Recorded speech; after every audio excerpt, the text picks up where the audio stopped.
Hello, it's Donna Balzer, and I'm back for Facebook Live. Thanks for joining us today. We have a special treat.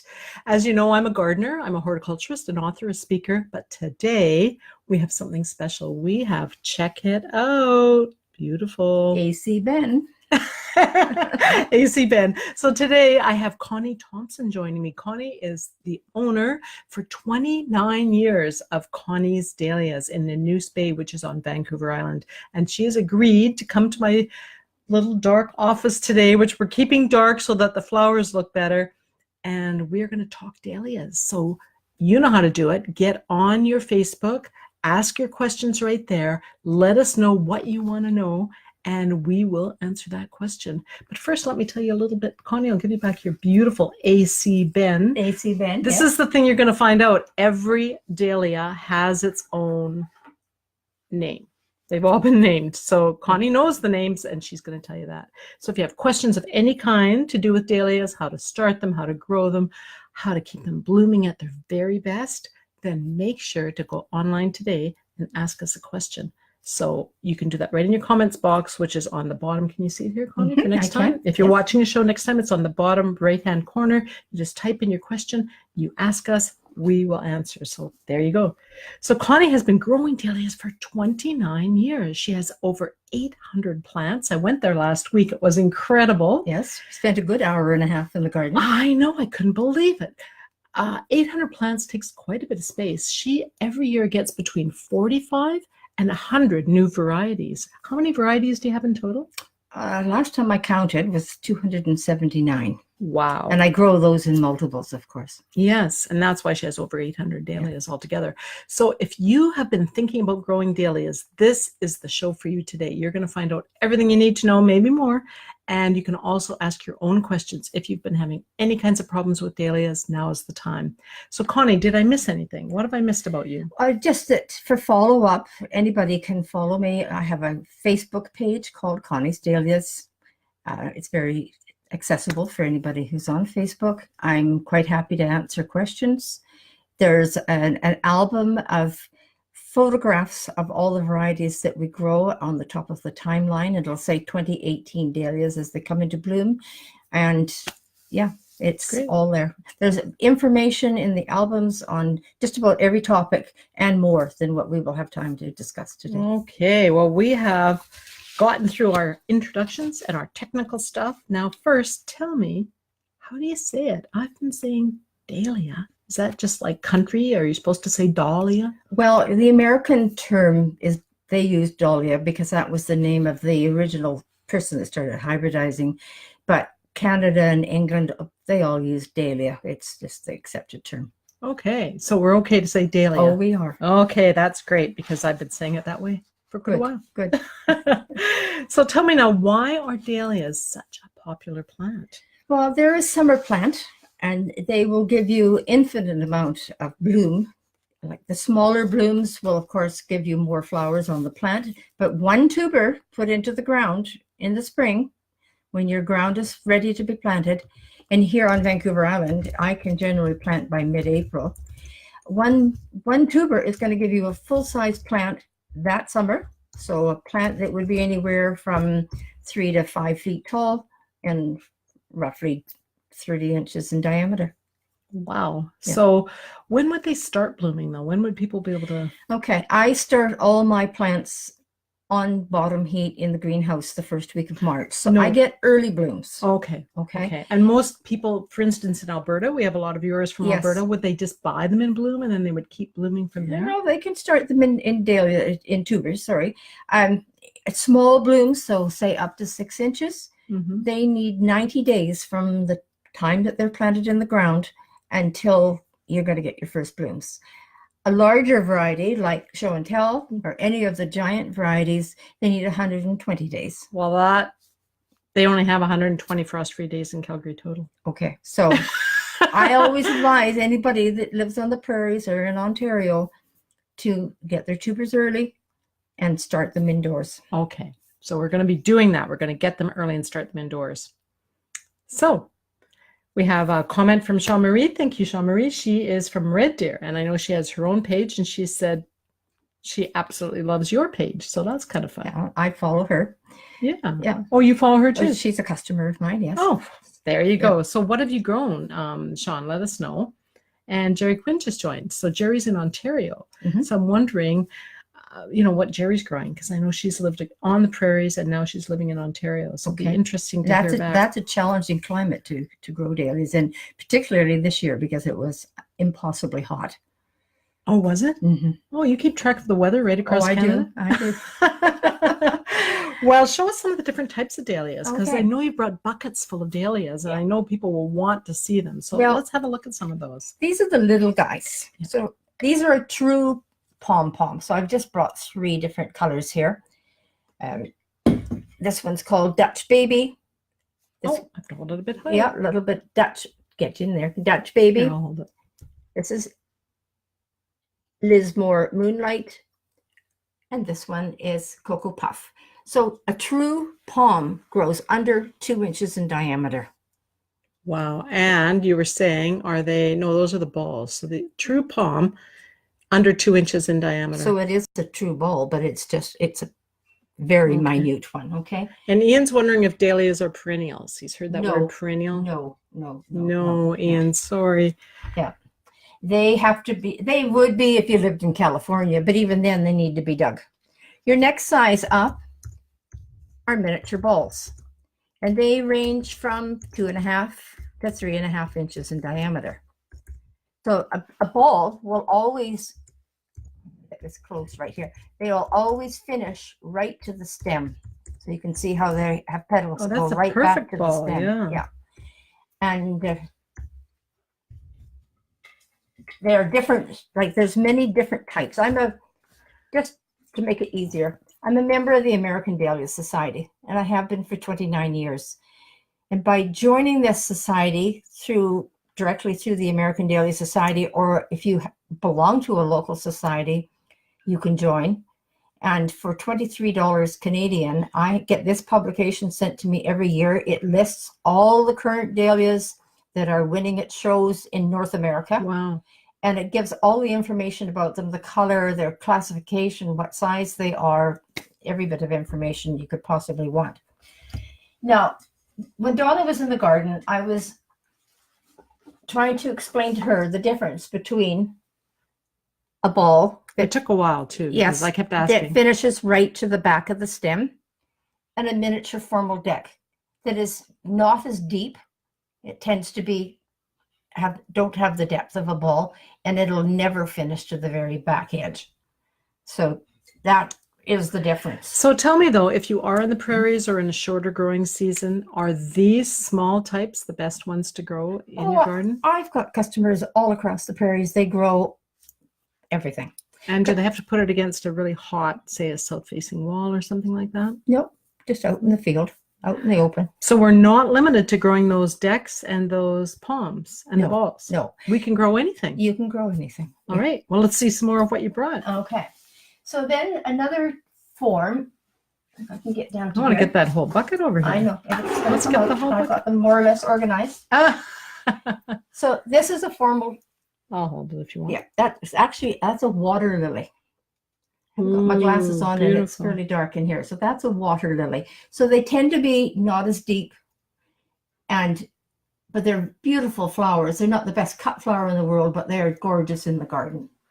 Now, are these the ones you were telling me that the florists really like? The florists love them. Yeah. Because they're so easy to well, they're to work flatter, with. so they're easy to work with. Do you have a name on this one? That one's called Gwyneth. How do you say that? Gwenth. Gwyneth.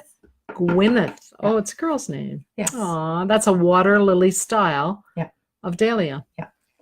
Now this is a formal decorative. So formal decoratives have a very even distribution of their petals all the way around, as opposed to an informal decorative that will have twisted petals everywhere. Do people have a preference? Do they like, say, twisted petals versus straight? I mean, I get zillions of people through the garden during the course of the summer, and everybody likes different things. So, that's just the way it is. Now, a lot of what you brought today are orange. Is that a common color with dahlias? Well, I grow a lot of orange ones. I just happened to go down and pick these all in the lower garden today, and there's a lot of orange down there. This is a new one. This is an informal decorative as well, and it's not fully open yet. This one's called Breakout, and this is new to us this year, and I absolutely love it for weddings. For a bride that has an off-white wedding, it is much prettier than Café au Lait, which has been a very popular flower, because it has that creamy color center to it, and yet it still carries the pink. It's like a peachy pink. Now, sometimes brides come right to your garden and choose. Lots of them do. Yeah, yes. and choose the right ones. Yeah. So that's a beautiful one. What's that called again? Breakout. Breakout. Words. Yeah. Okay. So Okay. that's a really great example. It is. Mm-hmm. Now, So that one would be 4 or 5 inches across. oh, actually, when it's fully developed, it's closer to 7 inches across. Now, the next group I'm going to show you here are cactuses. This is the Okay. more common variety that I've seen, I So think. this is a cactus. Each petal will involute or revolute more than 3/4 of the length of the petal. Okay. So you can see there's the inner side. So you can see how We can't see it. that yet. petal There we go. is like it's curled under Yes. over 3/4 of an inch. That is different than So that's a true cactus that's a true cactus. and not a dinner plate. There's no such thing as a dinner plate, Donna. I'm just teasing you. I know you are. Dinner plate is a word that the Dutch exporters came up with, which drives me crazy because it refers to anything from 6 inches to 12 inches. Flowers that are 6 to 7, 8 inches are medium sized. Okay, when they're over that, they're a giant. Okay. Dinner plates belong in your kitchen cupboard. Okay. Yeah. Well, we said we would answer that Yeah. question today. This is a semi-cactus. So it's got broader petals at the back. So let's see if I can grab one out here. So the petals are flatter here, and they just involute or revolute for about 2/3 or half to 2/3 of their length. Okay, that is so many kinds. I know you have more. Yep. So we're going to ask people if they have questions to send us their questions, if they've had things that they wanted to know about dahlias and things like that. Like, Okay. for instance, you were telling me here on Vancouver Island that you start in your unheated greenhouse in March. How do you do that? Because I have coils in the bottom of all the starting tables. Heating coils. And sand on top of that. And I start them in 3-inch pots. I stand them on end rather than flat. What do you mean you stand them on end? Well, I pot them up and down. Okay. So I take the tuber and I pot it this way down sideways. instead of sideways. Oh. Okay. And But the little stem, and this is why we'll have to talk again in October when we're actually digging them, when you're digging them, Mhm. because if people don't know, they grow on these really woody stems. yeah. And well, maybe not woody, but very fleshy stems. And when you cut the tuber back, they look like big potatoes. In Yes, fact, they at do. one time, they were actually exported as a potato to Europe from South America Yes. in the long early ago. days. And the Dutch people kept themselves alive in World War II eating dahlia Eating dahlias tubers. because they're so starchy. Mm-hmm. And you were also telling me that just the right, I mean, when you ship them to people, you don't necessarily ship the biggest tuber. Why is that? Because there's too much starch in it. In fact, I tend to, myself, I grow from small tubers. I like a tuber that's about the size of my finger. Gotta Okay. get myself in the right spot here. About the size of my finger. So that forces your plant to go looking for nutrients rather than living off the tuber when it's first planted. Okay. So if you're in a war and you're starving, you want the big tubers. If Yeah. you're trying to grow You want the smaller amazing ones. plants, go for the small ones. And that is what Connie will ship you if you order from Connie. Yeah. Yeah, What are we looking at here? This looks like just a rag bag. That looks like a This- normal kind of dahlia this- that I would see in people's gardens. yeah, that tuber has a blown center. It's time to cut that poor thing off and put it in the compost, Okay. and that will get your plant to produce more blooms. Okay, so if your dahlia looks like this, you see many people when they just finally start to bloom, we say, oh, that's so pretty. Well, I had people following. But what you're saying is we should actually cut them right off at Yes, that yeah. point. I and had get 2 rid of them. ladies in the garden yesterday afternoon. Every time I put one in my compost heap like that, they were picking them out. And I'm saying, no, no, no, no, no, no, no.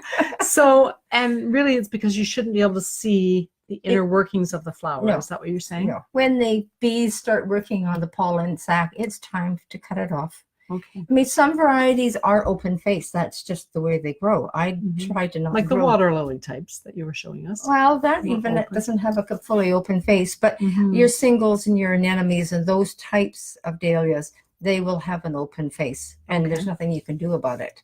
Okay. So, but when you're growing a fully double flower that has a face like that, when it's in bloom, if you can see the pollen sac, then it's time to cut that off. Okay. Okay. Good to know. Now, you were also saying, Connie, I don't know if everyone knows this or if I'm just the only newbie out here, you always have to keep your dahlias in water. And why is that? Okay.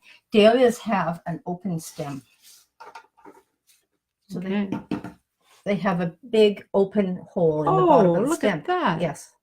So if you leave a dahlia out of water for more than seconds, practically, it pulls air up in there. Okay. And then it'll airlock. And then the plant has no way of taking water up.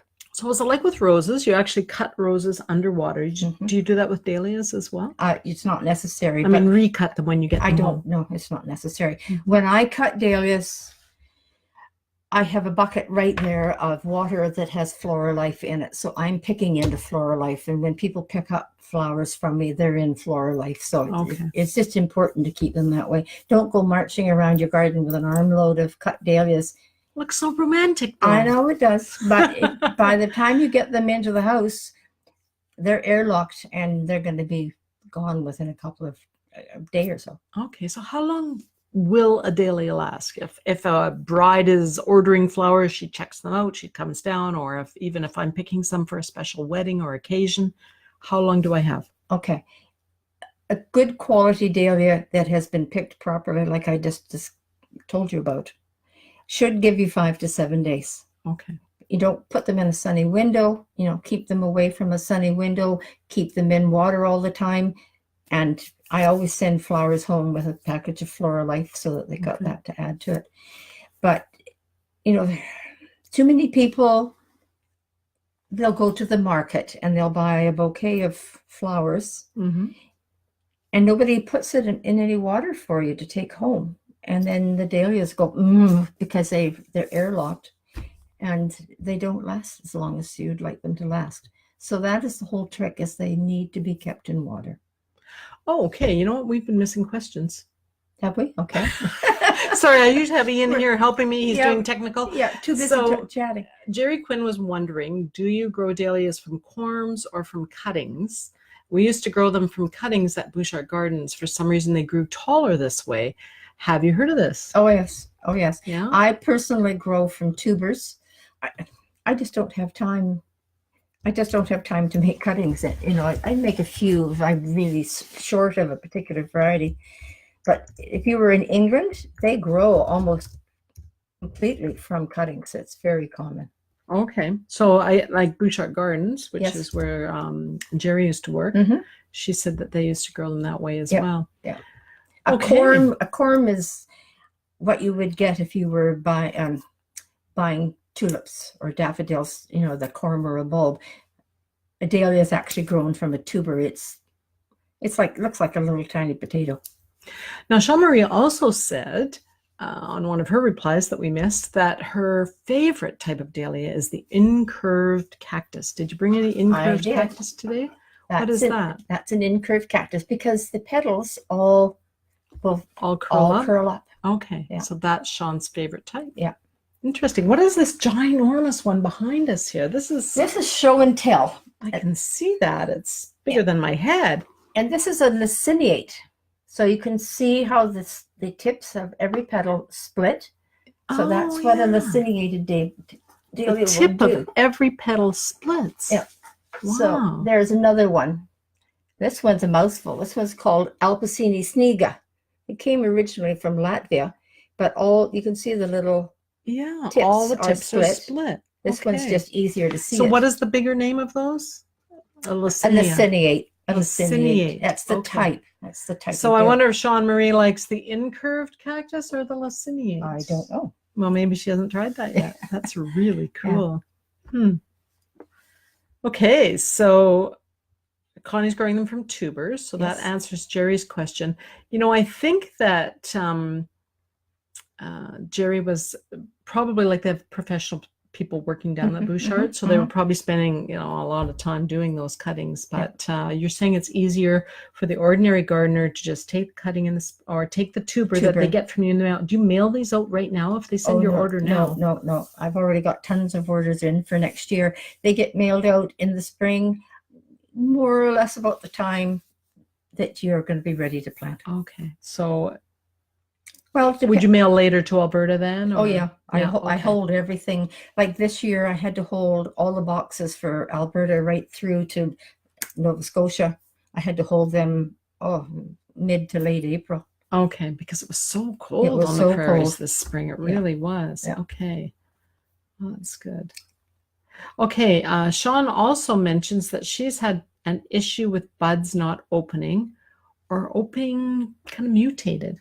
What's happening there? I would blame the heat this year, Sean. I mean, I've had problems too. I mean, we've covered up just about our entire flower beds this year with shade cloths. And even then, the flowers took a real beating because they just did not, especially the smaller blooms, did not like that intense heat. And I administer not only Connie's Dahlias, but I administer 2 other Dahlia sites online.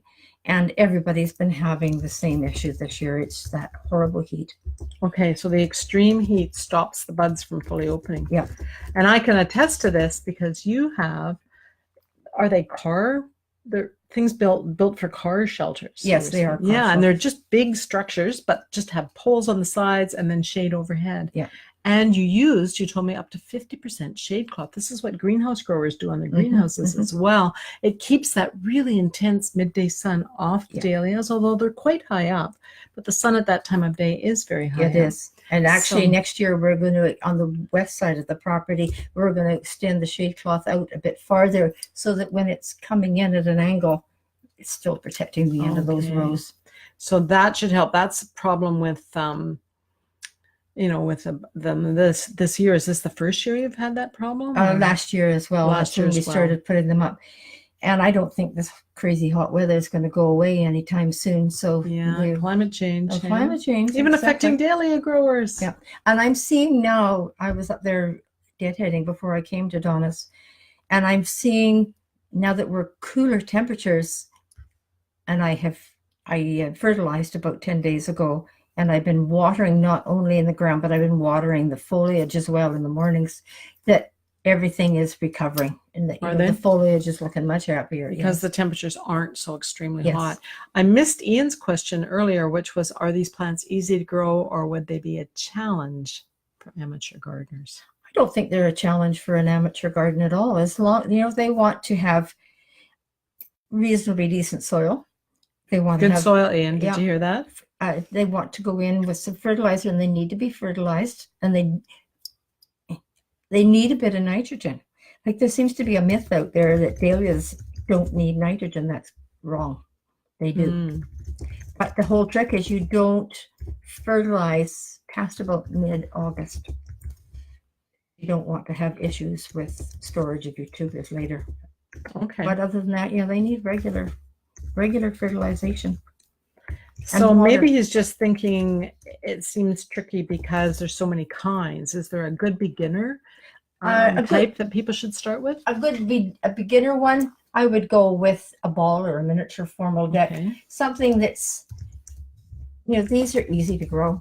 They'll grow in spite of you. And I don't grow. And when you say formal deck, that's short for decorative. Decorative, yes. Okay. Yeah. I spell it out and say decorative. Yes. Okay. That's great. But on my site, if you're looking at the 2018 dahlias as they come into bloom, I will put all that information right in there with each photograph. And if it's not there, message me. I'll answer you. So don't be afraid. Don't be afraid, Ian. All day, every day. Do you? Oh, yes. When do you have time to spend out in your garden? Oh, I answer them in the morning over coffee and then late at night before I go to bed.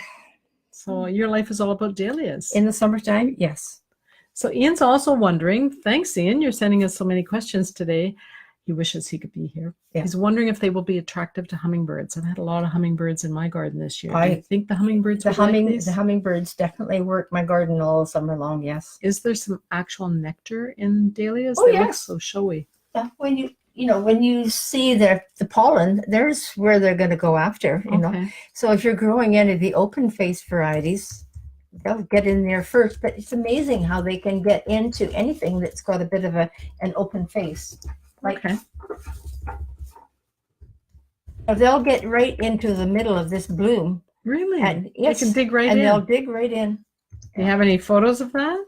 No, I haven't, because usually if I'm up in the garden or down in the lower garden, but by the time I see the hummingbirds, the camera's in the house. Oh, I know, exactly. You have to keep that iPhone in your back pocket. Exactly. Well, I don't, because I'm always dealing with water, I tend to not have electronics close to me. Because, yeah, I guess that's true, eh? I leave them in the house. Let's see if we missed any questions here. Okay, so Sean said she grows both. Must be the heat. Have you used shade cloth? Right. So I think that was it for questions so far. Ian says, I'm fearless. He's going to try the big ones, I think. He's going to go right for it. You'd be amazed in how many new growers want to start off with the big guys. Yeah. You know, some of those varieties will produce flowers 12 inches in diameter. There's one that I grow, and it's called Kenora Clyde. I have grown that, not this year, because this year everything has remained a bit shorter because of the heat, but I've grown that to 7 feet tall, and the bloom's 12 inches in diameter. Wow. And I'm only 5'1", so for me to just bud and deadhead, I have to go up a ladder. Oh, wow, that's a huge Because I also jump. grow in raised beds, so that even makes it taller. So let's look at that. Let's talk about that. The best way to start them is indoors. You start yours in a greenhouse. I start mine in the greenhouse. Not everybody has that, because, you know, I'm dealing with hundreds. You have 800. Yeah, yes. And so you start them in the greenhouse, and then you move them outside, not when it's wet. No, you don't want to put them in the ground when the ground is wet and cold. They'll rot. Okay. So you want to be looking at the long, that's why I watch the weather always. You want to be looking at a week where you're in the spring, where you're not going to have a bunch of rain, and where your overnight temperatures aren't getting too cool. So you don't want to be getting frost on them. No frost, but wait till a period. Do you cover them? Could you cover them in a hoop house or something? You could put a hoop house over them, yes. Okay, so if you start them indoors, are they already blooming when you put them outside? No. So they're producing a lot of leaves. Are you giving them fertilizer when you put them outside? Yes, I do. Yes. When I plant with bone meal and a good balanced fertilizer. This year I used 10-10-10. Okay.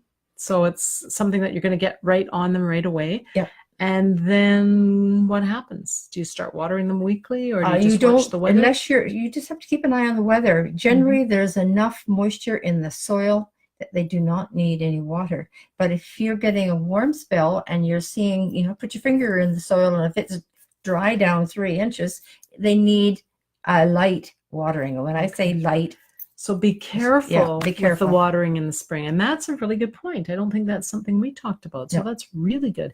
So then what you're trying to do is get the plant established. Yes. And that takes about a month. That takes about a month. That's good to know. Yeah. Okay. And once that plant's established, then it'll start. You'll see that a very solid central growth, and that's the terminal bud. Okay. And at about 12 inches high, I like to take that terminal bud out. And the reason for that is... The first bud? The first flower bud? First bud, yes. Oh, wow, that's sacrilegious on the prairies. You can't take out the first flower. When would you expect that? At about... Well, it's not the first flower. It's there's just the terminal bud, the terminal growth. You want to take that out at 12 inches, because you're going to So the leaf bud, as the plant's growing, the leaf bud, when it's about a foot tall. Yeah. Then you're going to produce lateral growth. So every leaf node is going to produce laterals all the way down. Okay. And you're actually going to get more flowers as a result by doing that. And I know there's been people who looked at me like I have green hair and 6 sets of eyes. But after they've tried it, they realize, yes, you're right. Better to pinch out that. Better to pinch out, yeah. It's the same as growing a tomato. Okay. Pinch it out. You're going to get And more see, I tomatoes. don't do that. I pinch out the side branches. Yeah. Brenda Hodgson has a question for us too. She's wondering, what have you found to be the best staking method? Rebar, I use wood rebar. stakes, or question mark? I use rebar exclusively. How tall is that rebar? I usually we get it to cut either 5 foot or 6 feet long. So the shorter varieties, I can get away 5 feet hammered into the ground. This gives you about a 3.5 foot stake. Okay. A 6 foot will give you a good 4 feet, 4.5 feet. But you must have a material that you're using to, it couldn't just be rebar. How are you tying Okay. them? Because I'm dealing with, roughly 800 plants in the garden, I do not individually tie every plant. Okay. Unless I have to. I perimeter tie them. So I'm using a product called Nylotex, Nylotex. If you go into eBay, you can find it there, or if you just type it into your search bar, or you go to I'm going to spell that out for people. Nylotex. Okay. You have found it at eBay. I have found it at Value Village or any, check the yarn area at any thrift shop. You'll find balls of it there quite frequently. Yes, and it never wears out. So I cut it. So it's like what we used to call Fentex? It's like Fentex, exactly. Okay. And you can just keep it in a bucket with a couple of holes in the bottom over the winter, and it's ready to go next year. Okay. No, I don't know how to spell Fentex. Phentex. Mom used to make slippers out of that. Yeah, same stuff. Phentex. Okay. Well, I am wondering how Brenda's been tying up hers since she asked that question. So maybe she'll get back to us and she'll tell us how she ties hers. Yeah. And so just to recap, Brenda, Connie doesn't tie them individually to the stakes. She does perimeter staking. So she ties the special material, Nylotex, Yeah. like a lot like Fentex. She ties it just to the outside of the rebar. And that is how she's able to do 800 plants. Otherwise, it would become overwhelming. Oh, It? yeah. Yeah. I'd have to give up sleeping. Oh, guess what? We have run out of time. Okay. I can't believe that because questions are still coming in. But you know what? If people still have questions, they can still ask us those questions because you and I will hang out for a bit more this afternoon. I'll definitely be visiting Connie again. Remind us again, Connie, and thank you so much for coming in. I forgot to mention that I am the author of the 3-year Gardener's Gratitude Journal, and we usually start with that, but we didn't today because I wanted to leave it to the end. And this is the best thing to do to keep track of what you're doing in your garden, but for 3 years in a row, so that you don't have this problem where you think, I think I planted that in May last year, and then find out. And next week on the show, I have my co-author, Stephen Biggs, visiting all the way from Toronto, and he is going to be on the show with me. So that's very exciting. But before, I know he's coming. He's never been here actually to visit me. So that's really fun. Now, before Connie goes, before she slips away from us, let's have you tell everyone one more time how they can reach you if they want to order dahlias or if they want to get more information. What is your Facebook address? It's just easy, just on your search bar, the Facebook search bar, just put in Connie's Dahlias. Connie's Dahlias. Or any search bar. It'll just pop up. So I'm actually taking wish list orders right now. There's 47 of them in for next spring already. So people go through Connie's Dahlias. There's an album on the top of the timeline pinned there. It's the 2018 Dahlias as they come into bloom. So they don't have to wait to get your list. They can look right on your Facebook. They can look right on there. Excellent news. Email me your list. Make sure you give me your mailing address and a phone number. And the email, if you want to put this down, is Connie T, CONNIET 44. You're too fast, Connie. Let me write it right on the timeline here. Connie T. Have you got the T in there? Connie T. Yes, people tend to leave that out. At 44. At 44. No. Connie T 44. Connie T 44. Yeah. At Hotmail. At Hotmail. Yeah. Okay. .com. I ship all over Canada. We're not certified to ship out of the country. Okay. Okay. That sounds great. We will let you go for now because it's time to go, but thank you so much for joining us. Yes. I'm Donna Balzer and this is Connie Thompson, and we talked about dahlias Dahlias, today, but yes. there's never an end, is there? No, there There's isn't. so And many we things only to say. touched just that much. Out Just a of, fraction. yes. So all I want to know is, are you leaving these beautiful dahlias with me? Oh, of course I am. Oh, wow. And I'm Yeah. not even having a wedding this week. This is going to be fantastic. Yeah. Get to keep them all for myself. Thank Exactly. you, Connie. You're Thank more you than so welcome. much. Yeah. Okay. Join us again next week. Bye for now. Bye. Oh, that was fun.